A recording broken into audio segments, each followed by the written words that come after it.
বাহ! বাংলাদেশ বাহ! ফাইনালি মিথ্যাচারটা তাহলে সামনে চলেই এলো। কী ধরনের মিথ্যাচার? এতদিন পর্যন্ত যখন অভিযোগ উঠছিল বিভিন্ন দেশ থেকে, বিশেষ করে ভারত থেকে, আমরাও যখন বিভিন্ন ভিডিও বানিয়েছি যে বাংলাদেশে সংখ্যালঘুদের ওপর অত্যাচার করা হচ্ছে, আক্রমণ চালানো হচ্ছে। সমস্ত জায়গায় নিশ্চয়ই নয়, বিভিন্ন জায়গায়, চট্টগ্রাম সহ বিভিন্ন জায়গায় যে অভিযোগগুলো একের পর এক উঠে এসেছিল, তখন ভারতীয় মিডিয়া মিথ্যে, ভারতীয়রা মিথ্যে কথা বলে, ভারতীয় ইউটিউবাররা মিথ্যে কথা বলে। আচ্ছা, আমাকে একটা প্রশ্নের উত্তর আজকে দিন আপনারা, যারা এই ঘটনার সঙ্গে যুক্ত। সমস্ত ভারত বাংলাদেশের লোক তো নিশ্চয়ই নয়।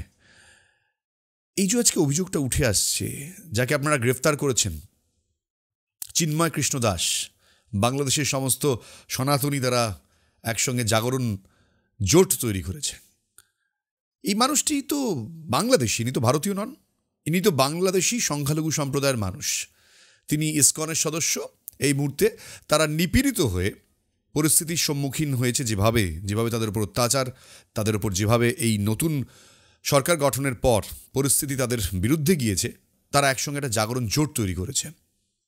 এই ঘটনা তো আমার দেশে ঘটছে না, এই ঘটনা তো আপনাদের দেশের সংখ্যালঘুরা অভিযোগ করছে। তাহলে এবার বলবেন যে আপনাদের দেশে সংখ্যালঘুরা মিথ্যা কথা বলছে। এতদিন পর্যন্ত ভারতীয় মিডিয়া মিথ্যা কথা বলছিল, এতদিন পর্যন্ত ভারতীয় ইউটিউবাররা মিথ্যে কথা বলছিল, এতদিন পর্যন্ত ভারতীয়রা মিথ্যে কথা বলছিল, ভারত সরকারের উপর বিরুদ্ধাচারণ ছিল।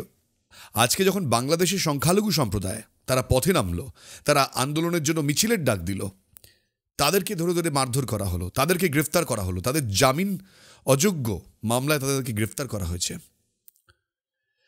দেখুন, এই ঘটনার পরিপ্রেক্ষিতে কি ঘটছে সেটা অন্য প্রসঙ্গ, সেগুলো নিয়ে আপনারা মিডিয়াতে অলরেডি দেখতে পাচ্ছেন, আপনারা জানেন যে কি ঘটনা ঘটছে এবং এটার আপডেট হতে থাকবে।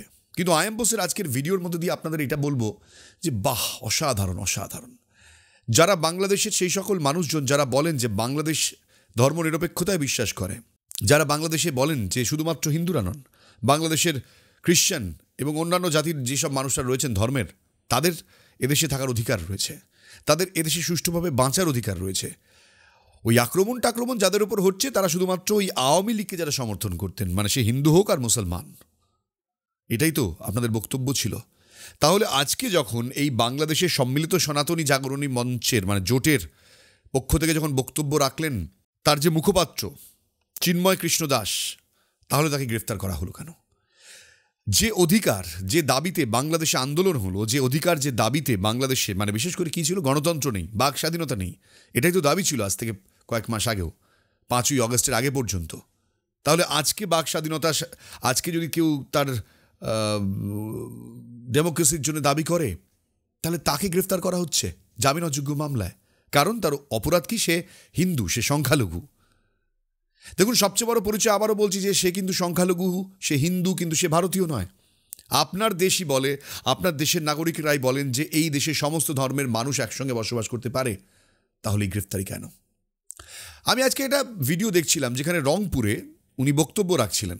রংপুরের মাহিগঞ্জে বক্তব্য রাখতে গিয়ে তিনি বেশ কিছু বিষয় বলেছেন, তার মধ্যে একটা বিষয় খুব ইম্পর্টেন্ট বলেছেন যে এই বাংলাদেশের যে নতুন স্বাধীনতা 1971-এর পর ফের একবার 2024-এ, সেই স্বাধীনতার দাবিতে, সেই বাক স্বাধীনতার দাবিতে, সেই গণতন্ত্রের দাবিতে দুজন শহীদ হয়েছেন। প্রথমে তারা কিন্তু একজন হিন্দু, একজন মুসলমান। তিনি বলছেন শহীদ হয়েছেন আবু সৈয়দ, তিনি একজন মুসলমান, আর শহীদ রুদ্র, তিনি একজন হিন্দু। এই হিন্দু আর মুসলমানের কোনো ফারাক নেই। তিনি বলছেন যে শহীদ তারা হয়েছেন শুধুমাত্র বাংলাদেশকে স্বাধীন করার জন্য, বাংলাদেশের বাক স্বাধীনতা ফিরিয়ে আনার জন্য, বাংলাদেশকে গণতান্ত্রিকভাবে প্রতিষ্ঠা করার জন্য। তাহলে আজকে এটা কোন গণতন্ত্র? বাংলাদেশে তার মানে সংখ্যালঘু সম্প্রদায়ের বলার কোনো অধিকার নেই। সরকারের বিরুদ্ধাচারণ যদি তারা করে, তাদেরকে গ্রেফতার করতে হবে। তাহলে তো সেই শেখ হাসিনার সঙ্গে ফারাকটা কোথায় রইল? তাহলে আপনারা এত বড়াই করে এত কিছু বলছেন, যখন আজকে সংখ্যালঘু সম্প্রদায়ের ওপর অত্যাচার হচ্ছে, আপনি বলছেন না কোথাও অত্যাচার হয়নি। এই খবর মিথ্যা। ভারতীয় মিডিয়া মিথ্যা খবর দেখায়। একের পর এক খবর, একের পর এক ঘটনা আপনাদের মিডিয়াতেই ছাপা হচ্ছে, আপনাদের দেশের মিডিয়াতেই প্রকাশিত হচ্ছে। সেখানে চট্টগ্রামে কালীবাড়ি ভাঙচুর করা হয়েছে, ভাঙচুর করা হয়নি। আপনি ভিডিও দেখেননি, ছবি দেখেননি, এমন তো প্রচুর। আমি জাস্ট আমার বক্তব্য, যদি সত্যি একজন ইসকনের সদস্যর উপর আপনাদের রাগ থাকে, আপনাদের বলতে আমি জামাতের কথা বলছি, আপনাদের সকলের কথা নয়, তাহলে কালীবাড়ি কেন ভাঙচুর করা হচ্ছে? তাহলে বিভিন্ন মন্দির কেন ভাঙচুর করা হচ্ছে? আপনারা বলবেন যে ভাই আমরা তো অনেকে প্রোটেকশন দিচ্ছি। দেখুন ভাই, যারা প্রোটেকশন দিচ্ছেন তাদের কথা বলছি না, যারা এই মানসিকতার নয় তাদের কথা বলছি না। একটা বিষয় আপনাদের পরিষ্কার করে বুঝতে হবে, আজকে যে হিন্দু মুসলমানের মধ্যে আবার একটা লড়াই, যখনই কিছু বলতে যাই তখনই বলবেন যে আপনার দেশে মুসলমানদের উপর যখন আক্রমণ হয় কোথাও কিছু বলেন না তো। আমার দেশে মুসলমানদের উপর আক্রমণ হয় এই ধরনের নজির যদি থেকে থাকে, তাহলে আমার দেশে হিন্দুদের উপর আক্রমণ হয় এই নজিরও রয়েছে। সম্প্রদায় ভিত্তিক লড়াই হয়, কিন্তু আমাদের দেশের সরকার বর্তমানে এটাকে রাজনৈতিকভাবে কিভাবে নেয় আমি জানি না, কিন্তু প্রশাসনিকভাবে কখনোই এটাকে উস্কানি দেওয়া হয় না। সবারই ভোট ব্যাংক রয়েছে, ভোটের তাগিদে সবাই রাজনীতি করেন, কিন্তু আমার প্রশ্ন হচ্ছে আজকে এই ভারত বিভক্ত হয়েছিল কিসের জন্য? শুধুমাত্র এই ধর্মের রাজনীতির কারণে। মুসলমানদের অন্য দেশ চাই, সে কারণে তাদের পাকিস্তান দেওয়া হয়েছিল। তারা পাকিস্তানে চলে গিয়েছিলেন। সমস্ত মুসলমান তো যাননি। আমাদের দেশে বহু মুসলমান রয়েছেন যারা ভারতীয়, আজকেও তারা রয়েছেন, সেদিনও তারা ছিলেন। আজকে যারা অন্য দেশে চলে গেলেন, পরবর্তীকালে পাকিস্তান ভেঙে বাংলাদেশ হলো, সেই বাংলাদেশে বহু হিন্দু তারাও রয়ে গিয়েছিলেন, কারণ তাদের দেশ সেটা।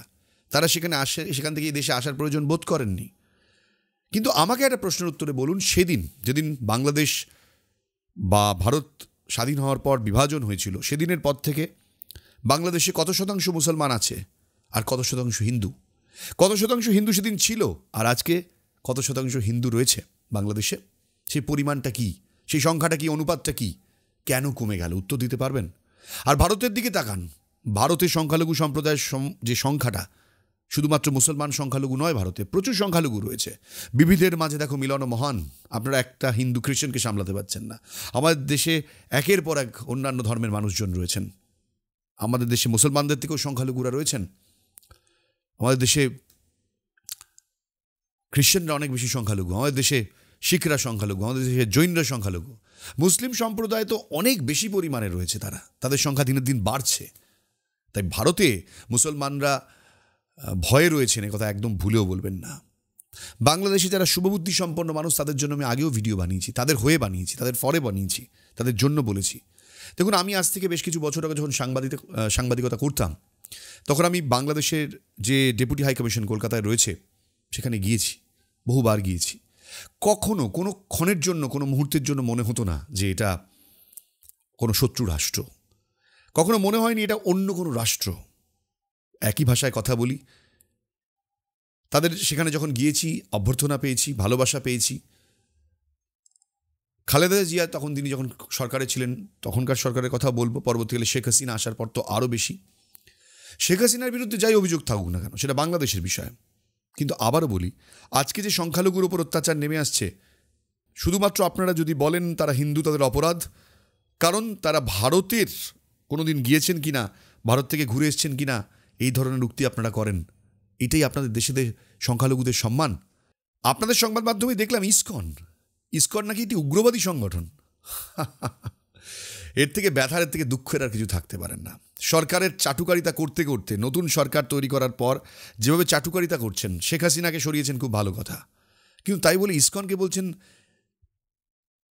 মানছি, হিন্দু দেবদেবীর সম্মান করবেন না, অন্য ধর্মের সম্মান করবেন না। এক শ্রেণীর মানুষ, বিশেষ করে জামাতের মতন সংগঠনগুলি, তারা মনে করে তারাই শ্রেষ্ঠ, তাদের উপর কেউ নেই, অন্যান্য ধর্মের কোনো এখানে জায়গাই নেই। আজকে সেই ঘটনাই ঘটছে বাংলাদেশে। শেখ হাসিনা সরকার সরে যাওয়ার পরেই বাংলাদেশের সংখ্যালঘুদের আজকে এই অবস্থা। দিকে দিকে তার প্রতিবাদ। ভারত মিথ্যা কথা বলে, আমেরিকাও মিথ্যা কথা বলে। আমেরিকান প্রেসিডেন্ট, তিনি এই প্রেসিডেন্ট হওয়ার আগে পর্যন্ত হুমকি দিচ্ছেন যে এইভাবে হিন্দুদের উপর নির্যাতন চলবে না, খ্রিস্টানদের উপর নির্যাতন চলবে না। আর মোহাম্মদ ইউনুস, তিনি আজকে সরকার গঠনের পর এইগুলো নিয়ে চুপ।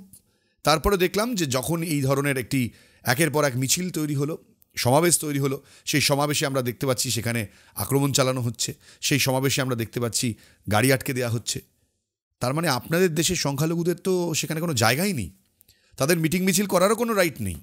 আমাদের দেশে এসে দেখুন এই ধরনের রাইট আছে কি নেই। আমি তো বলবো বহু জায়গায় বেশি পরিমাণে আছে। ঠিক আছে, পুণ্ডরিক ধামের অধ্যক্ষ চিন্ময় কৃষ্ণ দাস, তিনি যেটা বলছেন যে তার ওপর রাগটা কিসের? রাগটা এটাই তো যে পূর্বতন সরকারের তিনি সমর্থন সেভাবে না করলেও বর্তমান সরকারের বিরোধিতা করছেন। তিনি এটাই বলার চেষ্টা করছেন যে আগের সরকার কি ছিল, তার থেকেও বড় কথা এই সরকার কোথায় পরিবর্তন হলো, কিসের পরিবর্তন আনলেন? কিছুই তো হয়নি, সেই তো একই রয়েছে। আজকে আপনারা যারা বাংলাদেশি রয়েছেন, মুসলমান সংখ্যাগুরু, তাদের তো দায়িত্ব ছিল এই সংখ্যালঘুদের প্রোটেক্ট করা, তা না? আপনারা জামাতের সঙ্গে মিলে, বিভিন্ন উগ্র মৌলবাদের সঙ্গে মিলে আজকে এদের উপর অত্যাচার শুরু করলেন। এরা যখন প্রতিবাদে নামলো, এরা যখন একের পর এক সম্মেলনের ডাক দিল, তখন সেটা অন্যায় হয়ে গেল, সেটা উস্কানিমূলক হয়ে গেল। বাহ! আবারও বলছি, প্রত্যেকটি ঘটনা আপনার দেশে ঘটছে, আমার দেশে ঘটছে না। আপনি বলতে পারেন আপনার দরদ কেন তাহলে এত? দরদ এই কারণেই, কারণ আপনারা ইতিহাসটা ভুলে গিয়েছেন। এই দেশটা একটা গোটা দেশ ছিল। আপনার বাংলাদেশ, তাদের পাকিস্তান, আমার ভারত। সেখানে মানুষ, গরিব দুঃখী মানুষ, তাদের জীবন নির্বাহ করার জন্য তারা যেভাবেই হোক মাথা গুঁজে একটা বাসস্থান নিয়ে বসবাস করছিলেন। আর এই ধর্ম ধর্ম ধর্ম ধর্ম ধর্ম ধর্ম করতে করতে একসময় মোহাম্মদ আলী জিন্নার মনে হলো যে এইবার তাদের একটা অন্য রাষ্ট্র চাই। সন্তুষ্ট নয় সেখানেও। সেই রাষ্ট্র নেওয়ার পরও আবার ভারতকে দখল করার চেষ্টা। সেই রাষ্ট্র নেওয়ার পরও ভারতীয় যারা হিন্দু ছিল, বিশেষ করে তাদের উপর যে অত্যাচার আজকে নেমে এসছে, একটা সময় এই পূর্ব বাংলার মুসলমানদের উপরও সেই অত্যাচার চালিয়েছিল পাকিস্তান। ভুলে গিয়েছে আজকে সেই বাংলাদেশের মুসলমানরা, এক শ্রেণীর মুসলমানরা, তারা ভুলে গিয়েছে যে সেই সময় ভারত বন্ধু হিসেবে কিভাবে পাশে দাঁড়িয়েছিল। আপনারা বলবেন আপনারা পাশে দাঁড়িয়েছিলেন, তার থেকে অনেক বেশি ক্ষতি করেছেন। কি ক্ষতি করেছেন? বাংলাদেশের সঙ্গে ভারতের দিনের পর দিন যে সম্পর্ক, বাংলাদেশকে যেভাবে ভারত সাহায্য করেছে দিনের পর দিন, বাংলাদেশও যেভাবে ভ্রাতৃত্বের বিনিময় করেছে, সবসময় আমরা একসঙ্গে থাকার চেষ্টা করেছি। আজকে আপনারা সেই মানুষগুলোকে উৎখাত করার চেষ্টা করছেন তাদের ভূমি থেকে। বহু মুসলমান যারা এখান থেকে ছেড়ে বাংলাদেশে গিয়েছিল, তারা নিজেদের ভিটে মাটি ছেড়ে, তাদের কাছে অর্থ ছিল, পয়সা ছিল, চলে গেছে এখান থেকে। কিন্তু যে হিন্দুরা সেখান থেকে এখানে আসতে পারেনি, আজকে তাদের কি সেটা অন্যায়? তাদের কি দোষ সেটা? এটা তো তাদেরও ভূমি ছিল, এখানে তো তারা জন্মেছিল। আজকে দেশ ভাগ হয়ে গিয়েছে, আপনি বর্ডার টেনে দিয়েছেন, সেটা রাজনৈতিক কারণে দিয়েছেন। এই মানুষগুলোর কি দোষ ছিল? তারা গরিব দুঃখী মানুষ, নমশূদ্র মানুষ, তারা দিনের পর দিন সেখানে থেকে গিয়েছেন, মাথা গুজে চাষবাস করে একটুখানি অন্যের জমিতে লাঙল টেনে জীবন কাটাচ্ছিলেন। আসতে পারেননি তারা। আজকে সেই সংখ্যালঘু যখন মাথা তুলছে বাংলাদেশ জুড়ে, আমরা দেখতে পাচ্ছি চট্টগ্রাম থেকে শুরু করে ঢাকা, রংপুর, সমস্ত জায়গায় এই একই গল্প। কেন? আজকে তো মনে হয় বাংলাদেশের স্বাধীনতাকামী মানুষজনের পথে নেমে এর পক্ষে সওয়াল করা উচিত। নাকি নতুন সরকার হয়েছে বলে আপনারা ভয় পাচ্ছেন, কথা বলতে ভয় পাচ্ছেন? এটাই কি পরিস্থিতি বাংলাদেশের? আমার কিছু বলার নেই, আমি শুধু এটুকু বলতে পারি, দেখুন আপনার দেশে কি হচ্ছে বলে আমরা কিন্তু মুখ বুজে থাকবো না। সনাতনী হিন্দুদের উপর যে ঘটনা ঘটেছে, যে আক্রমণ ঘটেছে, সমস্ত জায়গায় বাংলাদেশের এমন ঘটছে এমনটা দাবি করছি না। আবারও আমি ভারতের অন্যান্য মিডিয়ার মতন কোনো কিছু দাগিয়ে দেওয়ার জন্য নেই। আমি ডেফিনেটলি বোঝার চেষ্টা করি পরিস্থিতি। বাংলাদেশের একটা শ্রেণীর মানুষ এটা করার চেষ্টা করছেন, বাংলাদেশের সরকারের ইন্ধন রয়েছে সেখানে। এই বাংলাদেশের কিছু মানুষ যারা এই স্বাধীনতার পর বাংলাদেশের জাতীয় সঙ্গীত বদলের জন্য দাবি করেছিলেন, এমনকি বাংলাদেশের জাতীয় পতাকা পর্যন্ত পায়ে তলায় ঘষেছিলেন, তাদের কোনো শাস্তি হয়নি। তাদের কোনো শাস্তি হয়নি। কেন? আজকে নিজের স্বার্থ, নিজের সিকিউরিটি, নিজের অস্তিত্ব টিকিয়ে রাখার জন্য যদি কেউ আন্দোলন করে, সেটা অন্যায়, তাকে গ্রেফতার করো। আপনারা কি মনে করেন সত্যি এটা গণতন্ত্র? বাংলাদেশের আপামর জনগণের উদ্দেশ্যে বলি, যারা এটা মনে করেন না তাদের তো জানি, কিন্তু যারা মনে করেন, সত্যি কি মনে করেন? আজকে আবারও বলছি, আপনারা বলছেন যে ডোনাল্ড ট্রাম্পকে আমরা আপনাদের বিরুদ্ধে ব্যবহার করার চেষ্টা করছি, আমেরিকার এই ভোট। আমরা কারা? আমেরিকারকে চালিত করার ক্ষমতা আমাদের আছে, আপনাদের নেই? শুনুন, এইসব ভর্কি মাঝিয়ে এনে লাভ নেই। যেভাবে দেশটা চলছে বর্তমানে, সেটা একটা লজ্জাজনক বিষয়। আমি মানছি বাংলাদেশের একটা কঠিন সময় থেকে বাংলাদেশ বেরিয়ে এসে আবার নতুন করে স্বপ্ন দেখছে দেশ তৈরি করার। সেটাকে বারবার সাধুবাদ জানিয়েছি, কিন্তু অন্যায় হলে তার প্রতিবাদ অবশ্যই করব। বাংলাদেশের সংখ্যালঘু সম্প্রদায়ের উপর যে অন্যায় চলছে, তার জন্য কিন্তু আমরা চুপ করে বসে থাকবো না। আজকে ভারত সরকারের পক্ষ থেকে যে কড়া অবস্থান নেওয়া হয়েছে, পরিষ্কার বলা হচ্ছে যে ভূমিকা কেন্দ্র সরকার নিয়েছে, মানে আপনাদের কেন্দ্রে যে সরকার নিয়েছে, সেটা লজ্জাজনক। আপনারা এটাকে মনে করেন যে এটা আপনাদের অভ্যন্তরীণ বিষয়, ঠিক কথা, এটা আপনাদের অভ্যন্তরীণ বিষয়, কিন্তু তাই বলে প্রতিবাদ হলে গোটা বিশ্বের লোক তাতে প্রতিবাদে সামিল হবে না। আপনারা যখন সিরিয়া থেকে শুরু করে, লেবানন থেকে শুরু করে বিভিন্ন জায়গায়, প্যালেস্তাইনে যখন দেখি আমরা বিভিন্ন যুদ্ধে, আপনারা নিজেদের প্রতিবাদ জানান না? আর এখানে তো বাংলাদেশ, আমাদের মাটি থেকেই কেটে যাওয়া ভাই বোনেরা ওখানে রয়েছে, বিশেষ করে হিন্দুরা, যাদেরকে মাথা গোজার আজকে কোনো জায়গা নেই, বিশেষ করে খ্রিশ্চানরা, তাদের মাথা গোজার কোনো জায়গা নেই, তাদেরকে ভারতের উপর নির্ভরশীল হয়ে বসে থাকতে হচ্ছে। কারণ আপনাদের দেশ যদি তাদের সিকিউরিটি না দিতে পারে, আমরা মনে করি তারা মানুষ, তারা ভারতীয় নয় ঠিক কথা, কিন্তু তারা তো মানুষ, তারা কোথায় যাবেন? তারা কোথা থেকে সিকিউরিটিটা পাবেন? তারা শুধুমাত্র ধর্মে আলাদা বলে তাদের বিরুদ্ধে এই ধরনের অত্যাচার কেন নামবে? আপনারা বদলার রাজনীতিতে নেমেছেন। আপনারা বলছেন আওয়ামী লীগের সদস্য, সেই কারণে এই ধরনের মারধর করা হচ্ছে। সমস্তটাই আওয়ামী লীগের বিরুদ্ধে চালিয়ে দেবেন? আর কতদিন পর্যন্ত চলবে আওয়ামী লীগের বিরুদ্ধে এই ধরনের বিষয়গুলো? আওয়ামী লীগ, আপনাদের বর্তমান সরকার, সমস্ত আপনাদের রাজনৈতিক বিষয়ে আমাদের মাথা ব্যথা সেভাবে না থাকা উচিত, মানে উচিতই নয়। আমরা পর্যবেক্ষণ করতে পারি, আলোচনা করতে পারি, সেটা অন্য বিষয়। কিন্তু অত্যাচার যখন হচ্ছে, এই অন্যায়ভাবে গ্রেফতারি, তারপর তাকে জামিন পর্যন্ত না দেয়া, এটা কিন্তু গণতন্ত্র নয়। এই গণতন্ত্র কি আপনারা চেয়েছিলেন? একবার ভেবে দেখুন প্লিজ। বাংলাদেশের আইন কানুন, আমি জানি না কোন দিকে বিষয়টি যাবে, তবে এটুকু বুঝতে পারি, বাংলাদেশ আপনারা কিন্তু খুব একটা স্বস্তিতে থাকতে পারবেন না। মানে বাংলাদেশের সেই সম্প্রদায়কে বলছি, গোটা বিশ্বের কিন্তু নজর রয়েছে এই মুহূর্তে আপনাদের উপর। যেভাবে সংখ্যালঘুদের উপর আক্রমণ চলছে, এটা খুব সহজে কিন্তু আপনারা পার পাবেন না। আমার এখনও মনে হয় বাংলাদেশের সেই সমস্ত শুভবুদ্ধি সম্পন্ন মানুষজন, যাদের সংখ্যাটা অনেক বেশি আমি বিলিভ করি, খুব কম সংখ্যক মানুষ যারা এই জামাতের, একটা শ্রেণীর জামাত যারা এই ধরনের ঘটনা ঘটাচ্ছেন, মনে করেন তারা বাংলাদেশ থেকে অন্য ধর্মের মানুষজনকে সরিয়ে দিতে পারলেই ভালো হয়। তার অন্যতম উদাহরণ হচ্ছে মন্দিরের উপর আক্রমণ করা। আমাদের দেশে কোনো সংখ্যালঘু মুসলমান সম্প্রদায়ের উপর বিশেষ করে কোনো মিটিং মিছিলে হামলা হচ্ছে, এই ধরনের ঘটনার নজির আপনারা দেখাতে পারবেন না। দেশ জুড়ে গ্রেফতারি হচ্ছে মুসলমানদের, শুধুমাত্র তারা মুসলমান বলে এই ধরনের ঘটনার নজির আপনারা দেখাতে পারবেন না। তাই এই গোটা বিষয়টির উপর নজর থাকবে কিন্তু গোটা পৃথিবীর। আপনারা ভাববেন না আপনারা পার পেয়ে যাবেন।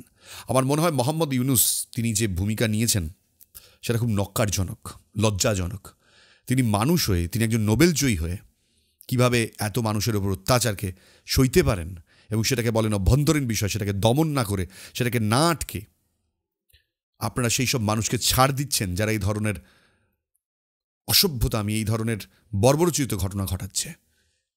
আপনারা সেই ধরনের নৃশংস হায়নাগুলোকে ছেড়ে রেখেছেন। আর কাদেরকে মারছেন? যারা আপনাদের দেশের সাধারণ সংখ্যালঘু কিছু মানুষজন, যাদের সংখ্যাটা আপনাদের দেশের নিরিখে কিছুই নয়। প্লিজ একবার ভাবুন, এই দেশ একসময় এক ছিল, আমরা একসময় এক ছিলাম। আজকে কিছু মানুষ আপনার দেশের ভূমি ভাগে রয়ে গেছে বলে সেটা কি তাদের দোষ? তাদেরকে মেরে ধরে তাদের জমি, তাদের জামা, তাদের দোকানপাট নষ্ট করে দিয়ে আপনারা যে ঘটনা ঘটাচ্ছেন, এটা কি মানবিকতা? আপনার ধর্ম, আপনাদের ইসলাম কখনো আপনাদের ক্ষমা করবে এর জন্য? আপনাদের আল্লাহ কখনো ক্ষমা করবে এর জন্য? হতে পারে না। পৃথিবীর কোনো ধর্ম, কোনো সংস্কার, কোনো নীতি ক্ষমা করতে পারে না অত্যাচার, অন্যায়। আজও সময় আছে, আপনারা নিশ্চিতভাবে প্রতিবাদে নামুন। আপনারাও প্রতিবাদ করুন অন্যায়ের। যেটা অন্যায় মনে হবে তার প্রতিবাদ অবশ্যই করবেন, এটা আশা রাখতে পারি একজন ভারতীয় হিসাবে, একজন মানবিকতার দিক থেকে একজন মানুষ হিসাবে। আমি মনে করি না, আবারও বলি, বাংলাদেশের সঙ্গে দীর্ঘদিনের সম্পর্কের জায়গা থেকে বলি যে বাংলাদেশের মানুষকে আমি কখনোই ডেকে দিতে পারি না। কোনো ভারতীয় মিডিয়া অনেকেই দেখেছি আমি এটা করে, কিন্তু এটা এরকম নয় বিষয়টা। কিছু সংখ্যক মানুষ এই ঘটনা ঘটাচ্ছেন, যার সংখ্যাটা আমি মনে করি আজও নিতান্তই কম, বাট হ্যাঁ ঘটাচ্ছেন এবং তাতে বাংলাদেশ সরকারের মদত রয়েছে। যদি মদত না থাকতো তাহলে এই পরিস্থিতির জন্ম দেওয়া সম্ভব হতো না। আজকে বাংলাদেশের পরিস্থিতি নিয়ে ভারত কি ভূমিকা নেবে, অন্যান্য রাষ্ট্রগুলো কি ভূমিকা নেবে, সেটা তো পরের বিষয়। কিন্তু আমার আগে মনে হয় বাংলাদেশের মানুষ আপনারা কি ভূমিকা নেবেন সেটা আমরা তাকিয়ে রয়েছি সেটা দেখার জন্য। জেগে উঠুন, আপনাদের বিবেক জেগে উঠুক। কোথায় আপনাদের দেশের সংস্কৃতি, আপনাদের দেশের বর্তমান সময়, যে আমরা বিভিন্ন সিনেমা নাটক থেকে আপনাদের বুঝতে পেরেছি আপনারা অনেক বদলেছেন সময়ের সাথে সাথে। কখনো কখনো আমার মনে হয় তাহলে শেখ হাসিনাই ঠিক ছিলেন আপনাদের জন্য, অ্যাটলিস্ট বাংলাদেশের সংখ্যালঘুদের জন্য। আজকে বাংলাদেশ এবং ভারতের মধ্যে যে সম্পর্কটা তৈরি হয়েছে, এটা কী ধরনের সম্পর্ক? আমি আপনি বাঁচতে পারবো এই ধরনের সম্পর্ক থাকলে? তাচ্ছিল্য করে যা হচ্ছে হতে দিন এই বলে কাটিয়ে দিলে কি সব কিছু হয়? মানবিকতা কোথায়? আমি আপনি আজও বাংলা ভাষায় কথা বলি, আমাদের আজও মাতৃভাষার টান রয়েছে। একই তো ভূমি, শুধুমাত্র আমরা আলাদা হয়ে গেছি। মানুষ নিজেকে আলাদা করে নিয়েছে। কখনো কি ভেবে দেখেছেন একজন মানুষ হিসাবে? তাহলে এই রাজনৈতিক পরিচয়গুলোকে দূরে সরিয়ে রেখে, এই ধর্মীয় পরিচয়গুলোকে দূরে সরিয়ে রেখে একজন মানুষ হিসাবে, একজন মানবিকতার দিক থেকে একবার ভেবে দেখুন কাদের উপর অত্যাচার চালানো হচ্ছে। তার প্রতিবাদে কি আপনি গর্জে উঠবেন না? আপনি কি এই বাংলাদেশ চেয়েছিলেন? আপনি কি এই গণতন্ত্র চেয়েছিলেন? আপনি চেয়েছিলেন এই বাক স্বাধীনতা হরণ করা হোক বাংলাদেশে? আজকে বাংলাদেশ যদি মনে করে সত্যি তার দেশের প্রত্যেকটি নাগরিককে সুরক্ষিত রাখা তাদের কর্তব্য, তাহলে বাংলাদেশের যে কোনো ধরনের অন্যায়ের বিরুদ্ধে বাংলাদেশের জনগণের গর্জে ওঠার অধিকার রয়েছে। এবং আমার মনে হয় আজকে সেই সময় আপনারা অ্যাটলিস্ট গর্জে উঠুন। আর যদি গর্জে না ওঠেন, পরিস্থিতি যদি এমনই চলতে থাকে, দেখুন আমরা কিন্তু ছেড়ে কথা বলবো না। আমাদের দুর্বল মনে করবেন না। বাংলাদেশের সংখ্যালঘুরাও আমাদের ভাই, আপনারাও আমাদের ভাই। আর হিন্দুরা যদি মনে করেন যে হিন্দুদের ওপর অত্যাচার হচ্ছে এবং তারা মুখ বুজে সয়ে নেবে, সেটাও কিন্তু ঠিক নয়। আজকে বর্তমানে পশ্চিমবঙ্গে যে রাজনীতি চলছে এটা নিয়ে আমি তৃণমূল কংগ্রেসের অবস্থান সম্পর্কে দেখলাম। অভিষেক বন্দ্যোপাধ্যায় বলেছেন যে এটা সম্পূর্ণ সেন্ট্রালের বিষয়, যেহেতু এটা দুটো দেশের মধ্যে সম্পর্ক। এ বিষয়ে আমি ব্যাপারটাকে সমর্থন করি। ডেফিনেটলি এটা কোনো স্টেটের পক্ষে বলা সম্ভব নয়। এটা দেশের প্রধানমন্ত্রী আছেন, তিনি বলবেন, দেশের স্বরাষ্ট্র দপ্তর আছে তারা বলবেন, বিদেশ মন্ত্রক রয়েছে তারা বলবেন। কিন্তু বিষয়টা হচ্ছে তারা বিষয়টিকে মনে করছেন, মানে তারাও এই ঘটনার নিন্দে করছেন যেটা ঘটেছে। রাজনৈতিকভাবে তার আন্দোলন আমি দেখলাম আজকে বাংলাদেশ হাইকমিশনের সামনে, ডেপুটি হাইকমিশনের সামনে বিজেপির প্রতিবাদ। রাজনৈতিক আন্দোলন চলতেই পারে, চলবে। তারা বলছেন মমতা ব্যানার্জি কিছু বলছেন না কেন, মমতা ব্যানার্জির মুসলমান ভোট হারিয়ে যাবে, এটা অন্য রাজনীতি। আবার আমি সেদিকে নিয়ে যাব না বিষয়টাকে। কিন্তু একটা কথা পরিষ্কার বলবো, শুধুমাত্র হিন্দু নয়, মানুষ হয়ে মানুষের বিরুদ্ধে লড়াই করছেন। ভিডিও শেষে একটা কথাই বলবো, ছি ছি। যাকে ভিডিওটি যদি মনে হয় আপনার কোথাও বিবেকের জায়গা থেকে মানুষের মধ্যে ছড়িয়ে দেওয়া উচিত, তাহলে প্লিজ ছড়িয়ে দেবেন। প্রচুর মানুষকে জানান যে মানবিকতা, বিবেক আজকে হারিয়ে গেছে। মানুষ আর মানুষ নেই, মানুষ পশুতে পরিণত হয়েছে। যাই হোক, আজকে চ্যানেল সাবস্ক্রাইব করতে বললাম না, অ্যাটলিস্ট আপনাদের কমেন্ট করতে পারেন যদি মনে করেন, করুন।